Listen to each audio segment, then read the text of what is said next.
Hola, benvinguts tots i a totes a aquesta presentació. Deixeu-me que també saludi a totes les persones que ens estan seguint des de casa a través de l'emissió en directe que estem fent per Banyoles TV i també a través del canal de YouTube de la Fundació Graners.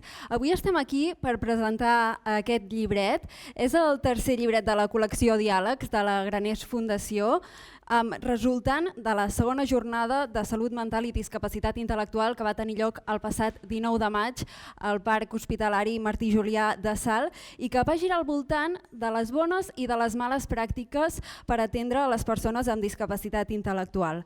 Es va escollir aquest tema, ara tindrem l'oportunitat de parlar-ne amb més profunditat, perquè les persones amb discapacitat intel·lectual tenen més probabilitats de que se'ls sotmeti a pràctiques de poc valor que no estan acompanyades de l'evidència científica suficient per al benestar d'aquestes persones. I com a resultat d'això es donen situacions en què, per exemple, es prescriuen psicofàrmacs sense un diagnòstic que ho justifiqui o s'apliquen pràctiques que limiten les decisions consensuades.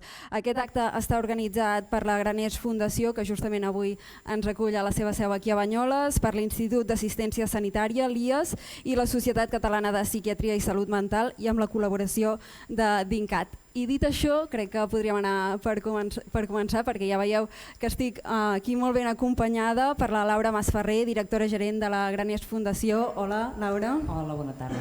Per en Claudi Camps, director de la xarxa de Salut Mental i Addiccions de l'Institut d'Assistència Sanitària. Bona tarda. Bona tarda. Per la Gemma Parramon, presidenta de la Societat Catalana de Psiquiatria i Salut Mental. Benvinguda. Gràcies, bona tarda. I també l'Israel Belchi, responsable dels projectes de salut i vida independent de DINCAT. Què tal? Gràcies, bona tarda. Comencem amb tu, Laura, perquè la salut mental i la discapacitat intel·lectual és un dels vostres cavalls de batalla i jo et volia preguntar per què aquesta temàtica i per què aquest llibret? Bé, aquesta temàtica perquè la nostra Fundació, Graners Fundació, les seves finalitats són l'àmbit de la discapacitat en un sentit ampli, també incloent la salut mental i els joves i la seva formació, treballant des d'una perspectiva de drets. Per tant, i seguint una mica no, del tot els principis de la Convenció dels Drets de les Persones amb Discapacitat de les Nacions Unides, doncs perquè cadascuna d'elles pugui assolir el seu propi projecte de vida. Per tant, llavors què passa? Les persones que tenen una discapacitat intel·lectual i que a més tenen un trastorn mental han de poder tenir garantits tots els suports en la seva vida diària. La salut és un d'ells, el molt important, però també hi ha l'educació, el treball i molts altres. Llavors, en aquest àmbit específic cal molta formació. És indispensable que els professionals diversos que donen suport a totes aquestes persones tinguin aquesta formació per saber, a partir d'una evidència científica, treballar amb qualitat també i dissenyar uns bons projectes d'acompanyament i de suport. I en aquest sentit, per això ens hem trobat amb la Societat Catalana de Psiquiatria i Salut Mental i ens hem trobat amb l'Institut d'Assistència Sanitària i també amb DINCAT, per tirar endavant aquesta tasca. Des de Graners Fundació fem d'altres projectes de recerca, d'investigació, però des del 2021 i ara el passat 2023 ja vam fer la primera i la segona jornada de salut mental i discapacitat intel·lectual, el contingut de la qual és el que incloem en aquest llibret. Llavors tu em preguntaves el per què d'aquest llibret. Bàsicament el llibret per nosaltres compleix tres objectius. El primer de tot és un recurs de formació per als professionals del món de la salut en primer lloc, però també per als professionals del món social i el món educatiu principalment. Pensem que en el llibret es pot aprofundir en el nivell que tu necessitis com a professional en aquell tema que més t'interessi. Fins i tot hi ha una bibliografia linkada amb les fonts si vols aprofundir en una qüestió molt específica. En segon lloc, també pensem que té com a objectiu ser un recurs per a les mateixes persones amb discapacitat intel·lectual i les seves famílies. És a dir, una font d'informació, de coneixement. Val a dir que el llibret és un llibret accessible, és a dir, a nivell digital es pot navegar de forma accessible i a més, en breu tindrem també la seva versió en lectura fàcil. Per tant, pensem que és un material que també per a les famílies i per a les persones amb discapacitat pot ser molt interessant. I per últim, I no menys important, és interessant i pensem que s'ha aconseguit que sigui un material que afavoreixi que qualsevol persona s'hi pugui apropar a la discapacitat. La discapacitat és molt desconeguda per la resta de la població i a vegades des de l'àmbit social, de la salut, tendim a explicar molt pel nostre propi sector, però és molt important també dirigir-se a la resta de la societat i pensem que aquest llibret pot acomplir aquest objectiu, entre altres coses perquè si tots els que estem aquí treballem per una societat més inclusiva, ha de ser més inclusiva també la societat i per tant els destinataris també han de ser la resta de la societat. Claudi, sabem que Girona és un territori de referència en l'atenció a la salut mental i a la discapacitat intel·lectual. Des de l'Institut d'Assistència Sanitària i tots els seus professionals en aquest camp heu avançat molt en un model comunitari d'atenció a la discapacitat. Ara, en quin punt estem? Bé, bona tarda. En primer lloc, deixa'm que torni a agrair, diguem-ne, a aquest soci que tenim, que és la Fundació Graners, que des de fa uns anys fa aquesta funció tan important, a més divulgativa i de suport a projectes, perquè per nosaltres és fonamental, i això sí que ho volia remarcar. I dos, després d'aquesta pregunta que em fas, efectivament jo crec que hem anat avançant, aquí amb una gran complicitat de molts sectors que hi ha a les comarques gironines, i que ens hem aconseguit posar d'acord i amb un lideratge com el del doctor Ramon Novell, amb un gran equip del Servei de Discapacitat Intel·lectual i Salut Mental, que recentment per cert s'ha jubilat i també ho volia dir, i ha passat el relleu en el lideratge a la doctora Aida Palacín, que després intervindrà, que dona gust treballar amb aquests professionals tan apassionats i tan convençuts del que explicava la Laura i d'aquestes persones. Doncs hem avançat força, tenim molts professionals dispersos d'aquest servei nostre per diferents residències, per totes les comarques, donem suport, hem creat una xarxa molt ben lligada també amb el Departament de Drets Socials i ara volem fer un pas més endavant i estem negociant, diguem-ne, amb el Pacte Nacional per la Salut Mental i amb el Departament de Drets Socials per, d'una banda, crear equips que diguem assertius comunitaris, equips domiciliaris, equips que vagin allà on està l'usuari, amb la seva família, per poder fer intervencions més profundes i més intenses i a vegades més immediates. Si cal, creiem que és el pas que toca fer i estem ara lluitant en aquest sentit perquè ha arribat el moment també de complementar ja el que estem fent fins ara. I per una altra banda també volem avançar en temes de desinstitucionalització, aquesta paraula que últimament parlem força, i també estem per una altra banda en converses amb el Departament de Drets Socials perquè ens deixi, diguem-ne, començar experiències de pisos amb suport intensiu més inserits a la comunitat i que no estiguin en institucions a vegades massa, diguem-ne, que poden arribar a ser impersonals i que no permeten una vida més normalitzada. Llavors estem amb l'ambició d'aconseguir aquests projectes pilots, diguem-ne, amb la idea que després poder mostrar l'eficiència i que es pugui estendre a la resta de Catalunya. I aquí estem, a veure si ho aconseguim. Queda feina per fer, per estona. Gemma, de la Societat Catalana de Psiquiatria, et volia preguntar què fa la Societat Catalana de Psiquiatria per millorar l'atenció cap a les persones amb discapacitat intel·lectual que també tenen un trastorn de salut mental? Quines activitats específiques heu fet? Moltes gràcies, Berta, per la pregunta i moltes gràcies per comptar amb la Societat Catalana de Psiquiatria i poder ser aquí a la presentació d'aquest llibret. Deixa'm explicar una mica què hi fa aquí la Societat Catalana de Psiquiatria. Aquí explicaré coses ja més íntimes. Recordo que ara potser fa 5 anys la Laura i la Carme Mariscot, que aleshores era vocal de la Societat Catalana de Psiquiatria, ens van demanar per reunir-nos. Jo llavors era la vicepresidenta de la societat i el president Narcís Cardoner i vam quedar per dinar i ens va presentar tot el projecte i ens va semblar molt interessant perquè una gran mancança que hi ha és en la formació i en el coneixement que tenen els professionals de la discapacitat intel·lectual. Hi ha coses que quan estudies medicina és com si no existissin. Acabes la carrera i dius, ostres, i això no m'ho han explicat, no existeix? Llavors comences la teva vida professional i te n'adones que sí que existeixen.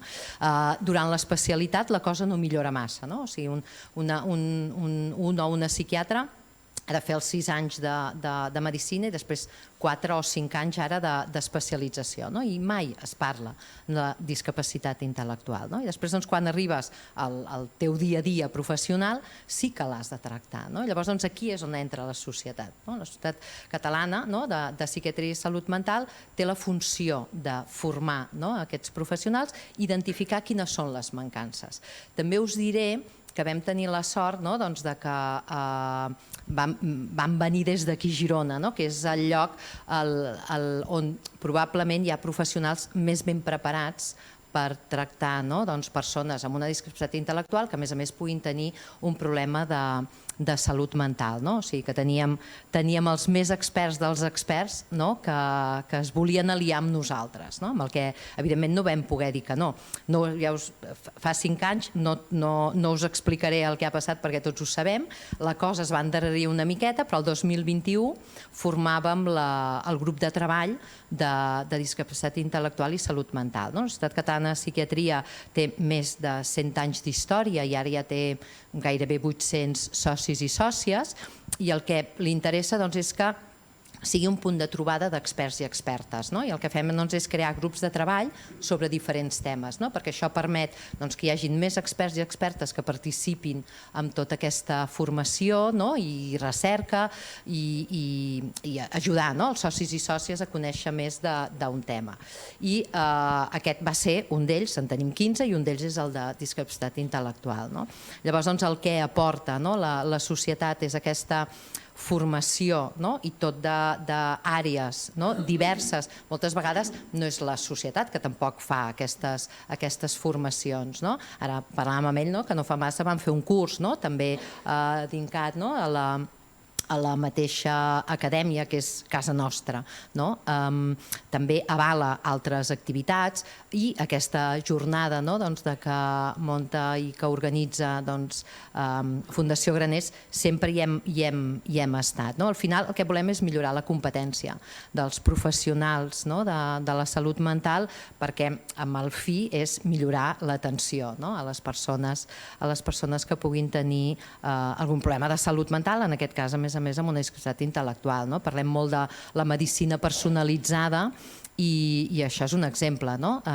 Els professionals ens hem d'adaptar a la persona que ens consulta i ens confia la seva salut, no al revés. I per això és important conèixer i tenir a la base experts, perquè clar, els grups de treball no només fan formació, sinó que també són com un nucli de coneixement. Quan l'administració, quan els mitjans de comunicació, quan alguna entitat vol conèixer alguna cosa, es dirigeix a les societats científiques i nosaltres, a més, tenim un grup d'experts que poden donar resposta a moltes de les preguntes. Podria explicar-te moltes més coses que podem fer, però a mi em sembla que no m'heu vingut a escoltar només a mi, amb el que dono peu a que pugui participar més gent. Moltes gràcies. Moltes gràcies a tu, Gemma. I ara sí, Israel, de DINCAT, que és la Federació d'Entitats Socials de l'àmbit de la discapacitat intel·lectual a Catalunya. Teniu 300 entitats federades i defenseu els drets de 75.000 persones. Des de la federació, com plantegeu el treball a fer en la salut mental de les persones amb discapacitat intel·lectual? Doncs, Berta, nosaltres tenim la ferma intenció de continuar fent allò que creiem que és el que fem millor, que és saber trobar el talent i apropar-nos a la gent que de debò té els coneixements i a més que propicien que passin coses. I en aquest cas, vull dir, aquesta reunió d'avui és un exemple claríssim, l'agraïment a Graners Fundació, amb qui estan passant moltes coses i que esperem que en passin moltíssimes més, amb l'IAS, sobretot. A Clàudia ha esmentat el Ramon, en Ramon Novell, jo no puc fer res més que esmentar-lo també. Tot el que sabem l'equip tècnic de DINCAT sobre el que és salut mental li dèiem al Ramon. Amb el Ramon ens hem patit durant molt de temps, ens fa molta llàstima que jubili, però s'ho ha guanyat, és completament just. Ara... Ens hem patit, sí, ens hem patit, total i absolutament. Ara ens patirem amb l'Aida, segurament, o ella ens patirà a nosaltres, no sé si nosaltres la patirem amb ella. I després sí, ja diré alguna cosa.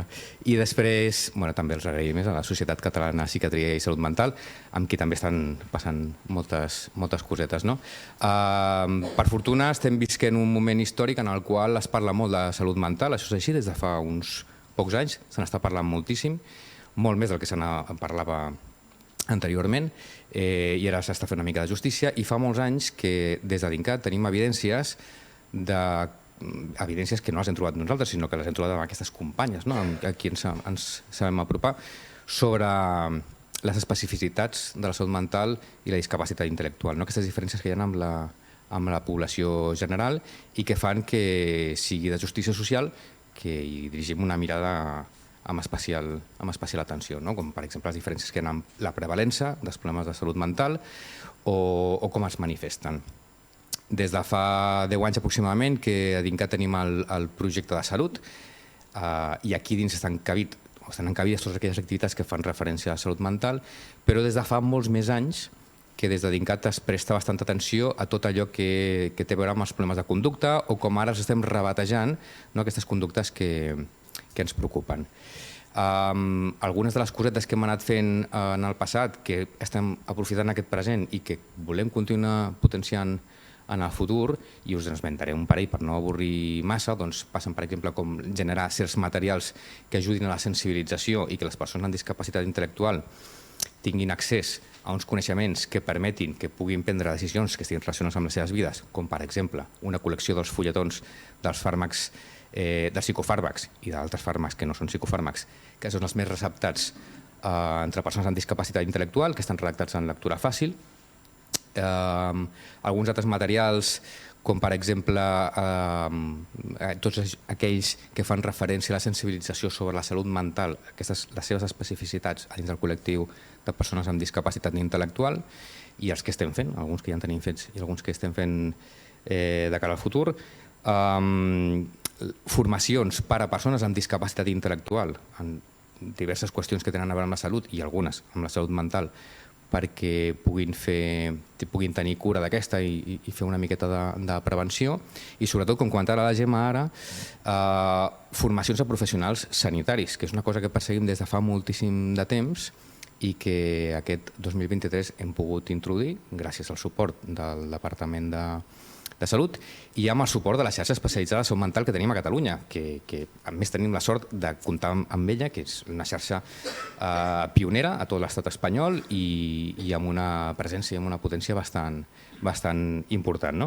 De cara al futur, que de fet era el que m'estaves preguntant tu, algunes de les qüestions que tenim entre mans que creiem que són més importants, una l'ha esmentat el Claudi, que és tot allò que té a veure amb la desinstitucionalització, que és una qüestió superimportant per nosaltres, i quan dic nosaltres em refereixo al col·lectiu de persones amb discapacitat intel·lectual. Hi ha uns objectius també més polítics, que hem d'intentar millorar l'articulació de les polítiques tant del Departament de Salut com el del Departament de Drets Socials amb tot allò que té a veure amb el col·lectiu de persones amb discapacitat intel·lectual i problemes de salut mental, i continuar millorant la qualitat d'aquesta xarxa especialitzada, la sensibilitat de la xarxa no especialitzada, que també aquest col·lectiu acaba sent atès per aquestes professionals, i abordar alguns problemes que ens cremen bastant les mans, com per exemple és tot allò que té a veure amb la sobremedicalització, com estàvem comentant abans, d'aquest col·lectiu. Doncs moltíssimes gràcies, Israel, moltíssimes gràcies a tots vosaltres per les vostres intervencions, i continuem i ho fem anant al moll de l'os, a la presentació del llibret en si i dels seus continguts. Un llibret que recull els continguts de la jornada que va tenir lloc, com hem dit abans, el 19 de maig al Parc Hospitalari Martí Julià, i que van seguir uns 300 professionals de diversos àmbits. I jo crec que amb aquesta xifra ja diu molt de l'interès que genera aquest tema, i qui ens farà la presentació del llibret és l'Aida Palacín. Bona tarda, Aida. Sí, si no... Sí? Bona tarda. Hola, bona tarda, Berta. Que ets la cap del Servei de Discapacitat Intel·lectual i Salut Mental de l'IES i coordinadora del grup de treball de Discapacitat Intel·lectual i Salut Mental de la Societat Catalana de Psiquiatria i Salut Mental. A veure, et faré una pregunta molt general, però què hi podem trobar en aquest llibret i quins continguts de la jornada destacaries? Sembla fàcil la pregunta, però no ho és tant. No? En el llibret trobem un resum de tota la jornada, una jornada que va durar, si no m'equivoco, 7 hores, una jornada que va ser tot el matí i tota la tarda. Per tant, està molt ben resumit tot aquest contingut. Destacar un contingut en concret també és difícil, no? Perquè quina va ser la per mi més important? Per mi és que ho van ser totes. No? Llavors, destacar-ne una seria desmeritar les altres. Jo potser el que destacaria, més enllà del contingut propi de cada una de les sessions, va ser el per què, d'on ve la proposta d'aquestes xerrades i no d'unes altres. Per què vam seleccionar aquestes? Llavors, ve a partir de la pràctica clínica diària, o sigui, persones que ens dediquem a l'atenció de la gent amb discapacitat intel·lectual i problemes de salut mental, ens trobem amb dificultats. És veritat que a Girona que tenim una xarxa que podem estar molt contents i de fet a tot Catalunya també, però tenim unes dificultats, hi ha unes mancances. Llavors el que vam fer va ser seleccionar 5 temes que considerem que ens costa i que veiem que nosaltres sols no hi podem arribar. I a partir d'aquí vam intentar donar-li la volta i buscar programes, ja fossin d'arreu del territori català o a nivell internacional, que proposessin solucions en aquests problemes. Llavors, aquesta va ser una mica la idea de l'organització de la jornada.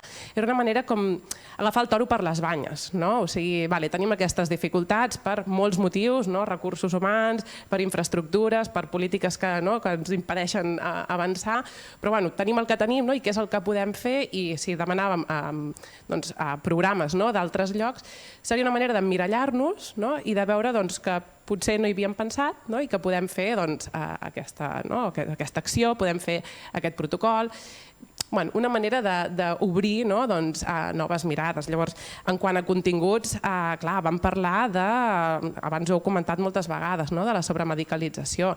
Aquí va venir, des d'Anglaterra, va venir el doctor Ken Corney i ens va explicar què és el que fan ells davant quan es troben una persona amb discapacitat que pren moltíssims psicofàrmacs.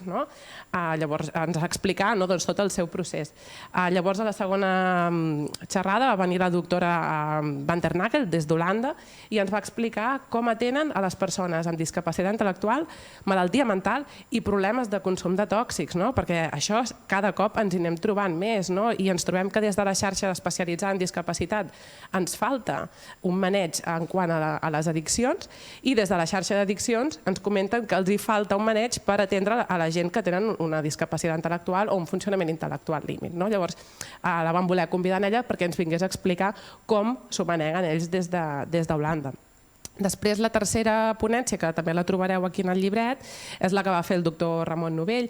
I aquí vam estar parlant sobre, perquè això és una altra dificultat que ens trobem, que quan les persones amb discapacitat van al metge, sovint no són ateses d'una manera, podem dir, adequada. Llavors, des d'aquí a l'IES s'ha realitzat un protocol, que és el FACIL-IES, que el que pretén és facilitar l'atenció mèdica per a les persones amb discapacitat intel·lectual. I és un material que facilita tant pel professional com per l'usuari. O sigui, és un material que ens ajuda d'una manera bidireccional.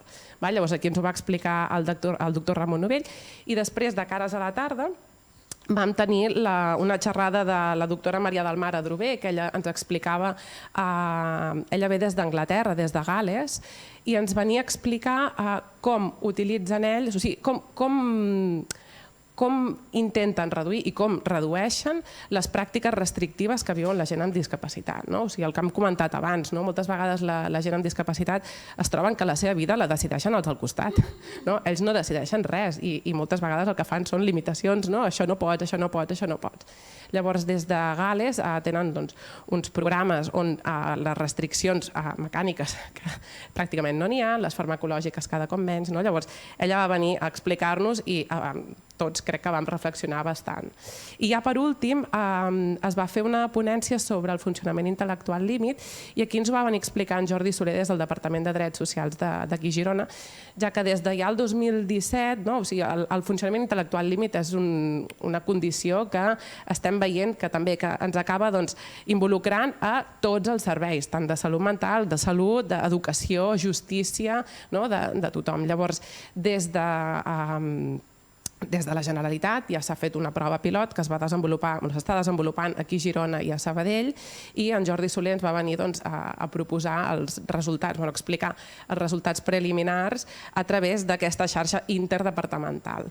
Llavors, una miqueta els continguts, ja et dic que no et puc destacar un en concret perquè per mi tot va ser més que interessant. El resum ha estat molt bé. I vaig veure que durant la jornada, després de cada ponència, hi havia una persona que explicava el seu testimoni en primera persona sobre la temàtica que s'havia parlat. Com creus que va funcionar això, tant per la gent que estava allà escoltant com per aquestes persones que van compartir el seu testimoni? Clar, això va ser completament novedós. Això va ser, a diferència de les primeres jornades, que les primeres jornades, si no les heu mirat, us convido que les mireu a través dels canals de Graners i dels llibrets. Van ser unes jornades que vam parlar dels problemes de salut mental que té la gent amb discapacitat. I aquí vam convidar psiquiatres, psicòlegs, psicòlogues d'arreu de Catalunya, de la xarxa especialitzada en discapacitat, i vam parlar dels trastorns psicòtics, del TOC, del trastorn bipolar, de la catatonia, fenotips conductuals, etc. Va ser molt interessant, però ho vam fer des de la mirada professional, des de la mirada clínica, des de la mirada del que està a darrere de la taula. Llavors, aquí vam intentar, en aquesta segona edició, vam intentar donar-li una mica la volta i afegir el punt de vista que tenen les persones usuàries, en primera persona, que et vinguin i que t'expliquin allò que tu estàs predicant, allò que tu estàs explicant, que t'expliquin realment com ho estan vivint. I per mi va ser un encert, vull dir, va venir molta gent i jo crec que tothom em va sortir molt content. O sigui, no només van venir famílies, no només van venir usuaris, van venir famílies, van venir professionals dels serveis diürns, dels serveis residencials, van venir gent de les fundacions. Jo crec que va ser un encert. I en el llibret també ho hem volgut plasmar. Veureu que hi ha seleccionat de color gris totes les experiències de les pròpies persones que llavors es poden ampliar i podeu llegir tot el seu contingut. Però jo crec que sí que va ser clau i va ser beneficiós. I de fet, cada cop es va més cap aquí, d'incloure les persones afectades, ja sigui amb discapacitat intel·lectual o amb problemes de salut mental, en quant a projectes d'investigació, a recerca. Cada cop és una cosa que es té més en compte i que al final el que hem d'intentar és la inclusió i el que estàvem dient abans, planificació centrada en la persona al mig, evidentment. I no només vam escollir els testimonis, crec que també les persones moderadores, que això potser en el llibret no hi consta, també va ser una peça clau perquè van estar seleccionades molt detalladament. Això el doctor Ramon Novell va estar amb lupa. Per exemple, a la sessió a la jornada de la sobremedicalització, la persona que estava moderant la taula venia des de gerència del medicament i a partir d'aquí s'han compromès a realitzar un document que es diu Essential, que el que fan és un document per tots els professionals de la salut que et parlen de les pràctiques de poc valor, i una de les pràctiques de poc valor és sobremedicar. Llavors, d'aquí poc de fet sortirà i la idea era convidar aquestes persones moderadores que tinguessin alguna mena de responsabilitat i que a partir d'aquí poguéssim causar com algun impacte. I llavors, no sé si tinc massa temps, però llavors jo puc explicar una mica els testimonis que vau venir. Tinc aquí la Núria, que m'ha demanat si podia sortir, però jo explico una mica el que la Núria ens va explicar. Ella va parlar de la xerrada de sobremedicació. Ella ens va posar en alerta a tots els metges que la medicació va bé, però el temps que toca, amb la dosi que toca, i que a vegades pot ser que massa, o sigui que menos és más, que diuen. Llavors que hem d'estar alerta. Ella ens va explicar, a més de la medicació, de com ella ho havia anat vivint, va explicar la seva trajectòria vital, com havia estat a la UEDI, com havia estat a una residència de trastorn de conducta i com ara viu en un pis amb suport a la comunitat i que en aquell moment estaves buscant feina. Ella va venir i ens va explicar aquesta experiència. Llavors també va venir la família de la Carolina, ens van explicar també l'evolució seva. Després, a la segona ponència, que era la del consum de tòxics, va venir en Darmander i ens va explicar com se sentia ell quan estava en aquell moment d'addicció. Ens parlava que la vida era de blanc i negre, que estava al pou, que no se sentia a gust i que gràcies a tots els suports que va tenir que va evolucionar favorablement i que ara se sentia que tenia una vida molt més positiva i estava com molt més satisfet amb si mateix.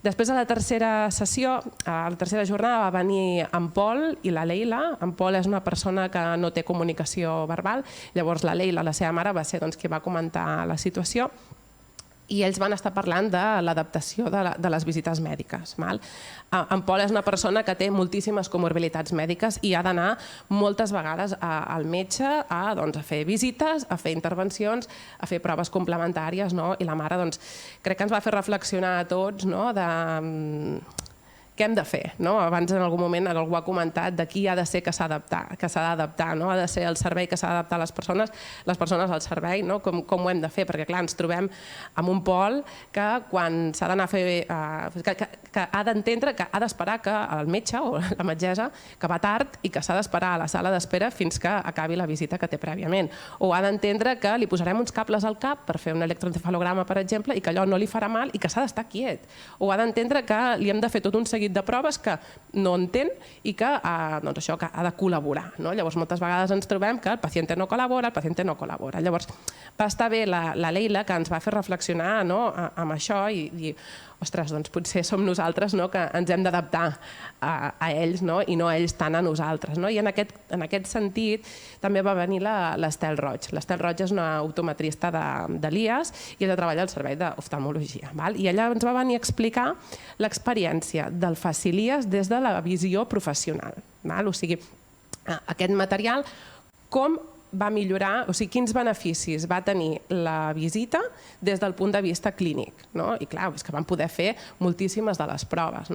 I després crec que us passaran un vídeo d'en Gerard Ayats i ell us explicarà ell com va viure, perquè en Gerard Ayats va formar part de la prova pilot del Facilias. Llavors, ell com va viure que gràcies a aquest material el poguessin atendre. Llavors, són com diferents testimonis que per mi van ser importants. Després, en Jordi Gualda, amb la Meritxell Costa de Mas Bellaterra, de la residència de GURB, on fins fa poc estava, ens va explicar com havia passat d'unes mesures restrictives, d'unes contencions mecàniques i farmacològiques en algun moment de la seva vida i com aquestes havien desaparegut coincidint amb l'ingrés a la residència. Llavors, coses que et fan pensar. I després, ja per últim, va venir el Nil amb la seva família i ens van explicar com el funcionament intel·lectual límit els ha afectat a la seva vida. El Nil et parlava de les dificultats que ha tingut a nivell de relacions socials i la família ens comentava que encara necessiten ajuda. És veritat que potser a nivell de salut mental ho tenen més cobert, però no és tot. Amb el fil és el que deia abans, necessitem involucrar-nos tots des de tot arreu. Llavors, per mi això és un valor afegit comptar amb la visió de les persones perquè te n'adones que allò que tu estàs fent, allò que tu has après en una jornada, llavors tens una persona real que t'explica la seva vida real i la seva experiència real i com això ha millorat o no ha millorat. Tot això que ens has explicat va passar el 19 de maig. Ara ho heu comprimit tot en aquest llibret. No sé si ens pots explicar com l'heu pensat. Mira, no sé si puc agafar un llibret. Sí, i tant. Mireu, el llibret és un llibret preciós, és un llibret ple de dibuixets que potser professionals de la salut pensen que això no va per ells, però sí, perquè és un llibret que, veieu? No sé si es veu, però ja... És un llibret que és una mica com tria la teva aventura, aquells llibres que tu podies escollir cap on t'anaves. És un llibret que tu pots decidir fins a on et vols formar.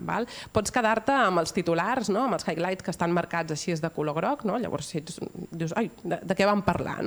Pots fullejar i pots veure amb un capçal, pots entendre una mica de què va aquella ponència. Tu pots decidir llegir el resum i veure exactament què és el que es va explicar d'una manera resumida. Però és que, a més, tens un codi QR que el pots escanejar amb el mòbil o tens links, no? La versió digital que pots accedir i tens el vídeo de la jornada, no? de cada una de les xerrades, i si no també tens la possibilitat de descarregar-te el document. Clar, si això jo penso a nivell de professionals de la salut, no? Doncs tens tota la xerrada transcrita, no? Amb un document, i que això et pot servir si algun dia has de fer una formació, has de fer una xerrada, doncs tens aquí una informació molt valuosa, igual que en el llibre anterior també. Trobo que és un llibre, no? Això, doncs un llibre per tenir, ja sigui a casa com en el teu despatx.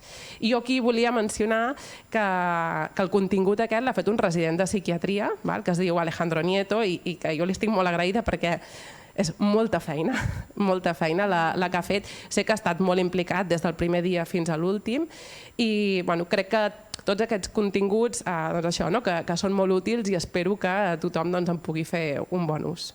Gràcies, Aina. No te'n vagis, de moment. Només recordar que avui tenim alguns llibrets així en format físic per totes les persones que heu vingut aquí a seguir la jornada i que a partir de demà estarà disponible a la web de Graners Fundació. Allà el podeu trobar, el podreu fullejar i utilitzar-lo sempre que vulgueu. I et dic que no te'n vagis perquè ara convidarem a qui seurà amb nosaltres, a la Irene Tuà, perquè ens expliqui el seu testimoni. Irene, pots venir a seure aquí. Seguint el fil del que deia l'Aina ara, de donar veu als testimonis en primera persona, perquè creiem que és imprescindible la vostra participació efectiva, seguint sobretot els principis de la Convenció dels Drets de les Persones amb Discapacitat de les Nacions Unides, i perquè vosaltres també ho teniu molt clar, que no té sentit parlar de vosaltres sense la vostra veu, així que volem escoltar la vostra veu. Irene, hola, què tal? Bona tarda a tothom. Hola, bona tarda. Per què creus que és important aquest llibret? Jo crec que és molt important aquest llibret perquè pugui arribar a tots els professionals sanitaris, no només als psiquiatres i psicòlegs, sinó també a tots els professionals, com traumatòlegs, metges de família, ginecòlegs, etc. Perquè jo he viscut en pròpia persona situacions en les que algun sanitari no m'ha tractat com hauria agradat o no ha tingut en compte la meva voluntat. És important que les persones amb discapacitat intel·lectual, si ho desitgem, ens expliquin com a qualsevol altra persona que tenim i què ens convé quan acudim a una visita mèdica. A les persones amb discapacitat ens han de donar la llibertat de decidir i no es poden tractar com si fossin objectes, reduint-nos mitjançant fàrmacs, contencions, injeccions. I és per això que és importantíssim que aquest llibre arribi a tots els professionals sanitaris. I també m'agradaria preguntar a les persones com poden fer arribar aquest material als professionals. Tenim l'Aida aquí, que si et sembla et contestarà. Mira, jo sé que hi ha el compromís aquí al Pla de l'Estany, on estem ara, de fer arribar a tots aquests llibrets, ja sigui en paper o en format en digital, als centres sanitaris, a les entitats, a la Fundació Estany, als diferents tercer sector que hi ha per aquí, també d'enviar-ho als centres d'atenció primària, en el CAP, però a part d'aquí del Pla de l'Estany, també es vol fer una extensió a nivell de tot Catalunya. L'any passat, ja juntament amb DINCAT, es va fer la presentació d'aquest llibret, igual que el que estem fent ara, però sense la tele, doncs vam anar arreu de Catalunya i es va anar a presentar el llibret i s'entregava a persones dels centres de salut mental, però també a les persones, als metges que treballaven en el CAP i a totes les fundacions que hi havia al voltant. Per tant, el compromís, i de fet és el que té sentit, que aquesta formació i aquest llibret no només es quedi aquí entre nosaltres, que nosaltres al fi i al cap això ja més o menys ja ho sabem. El que hem de fer és arribar a totes les altres persones que potser això no ho tenen tan clar com nosaltres. També poden arribar a les escoles, com pot ser escoles primàries, escola d'adults, instituts, universitat. Jo crec que per poder ho podem fer, això a Graners Fundació, la Laura fa que sí, així que sí. També poden arribar al Centre El Puig perquè tinguin informació sobre aquest llibret. Jo crec que hasta pots agafar un llibret i els hi pots portar tu. Però sí, els hi portaré. Gràcies. Posa feina, l'Irene, ja ho estic veient. Una segona pregunta per tu, Irene. Com creus que beneficiarà aquest llibret? Doncs aquest llibret és una iniciativa que pot millorar l'atenció que reben les persones amb discapacitat i salut mental, pel fet que els sanitaris tinguin en compte la bona pràctica que el llibre promou i poder canviar la seva forma d'intervenir envers les persones amb discapacitat i prioritzar abans de medicar-nos com ens sentim i què volem. O sigui, que ens faci les preguntes a veure què ens passa, quines dolències tenim, quins mals tenim, que no només ens receptin medicació i ja està. I després, que és l'atenció sanitària que volem, ja que és un dret que tenim totes les persones i rebre una atenció inadequada seria vulnerar el nostre dret com a ciutadans. Per això ens han d'escoltar i respectar la nostra llibertat de decisió. Gràcies. Moltíssimes gràcies a tu, Irene. Gràcies. I tenim un altre testimoni, és el d'en Gerard Ayats, un noi que també és d'aquí Banyoles, que tenia moltes ganes d'estar avui a aquesta jornada amb nosaltres. No ha pogut venir, però sí que ens ha deixat el seu testimoni en format vídeo.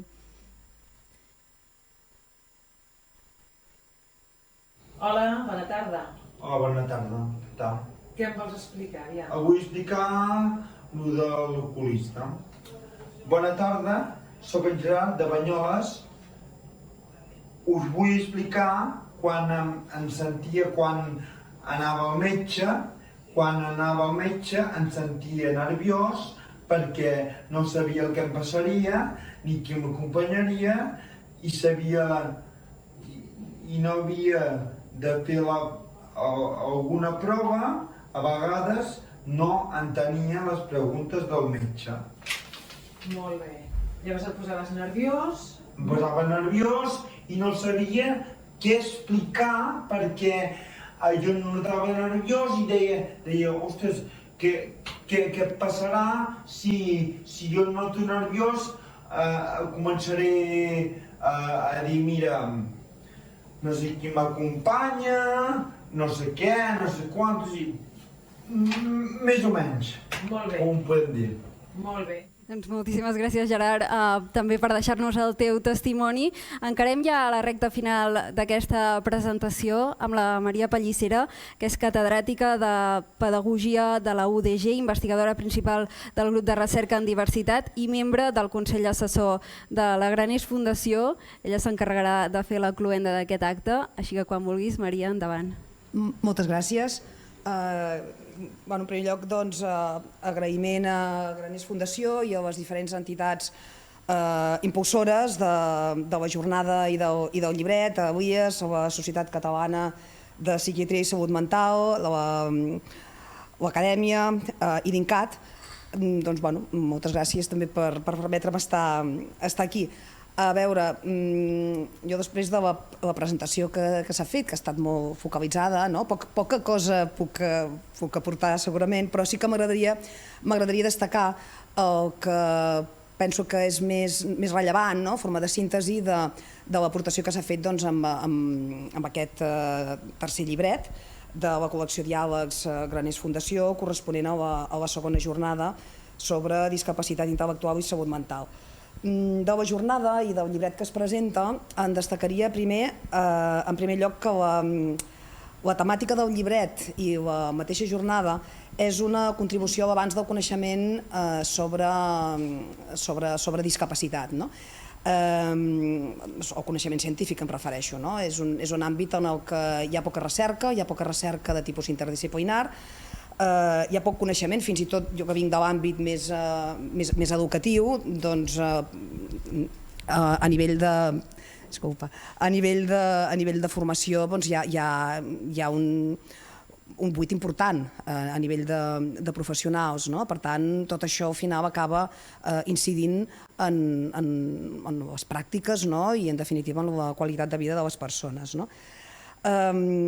Llavors, a més, a la pròpia recerca, moltes vegades es té poc en compte la veu de les pròpies persones amb discapacitat, que en diguem persones usuàries, però que cada vegada més, des de la perspectiva de la Convenció dels Drets de les Persones amb Discapacitat, també són l'eix, o han de ser l'eix de les pràctiques, i es considera que són persones que la seva veu s'ha d'escoltar perquè són persones que porten la seva experiència, la seva expertesa de la discapacitat com ningú més pot aportar. És a dir, hi ha una part de coneixement que només la poden portar elles. Llavors és molt important incloure-les a la recerca. Des d'aquesta perspectiva, el llibret que es presenta està alineat, perfectament alineat amb la Convenció dels Drets de les Persones amb Discapacitat de les Nacions Unides, tant pel que fa al fet de focalitzar-se amb el tema del dret a la salut, que és fonamental, com tots els drets, però és fonamental per a la qualitat de vida de les persones,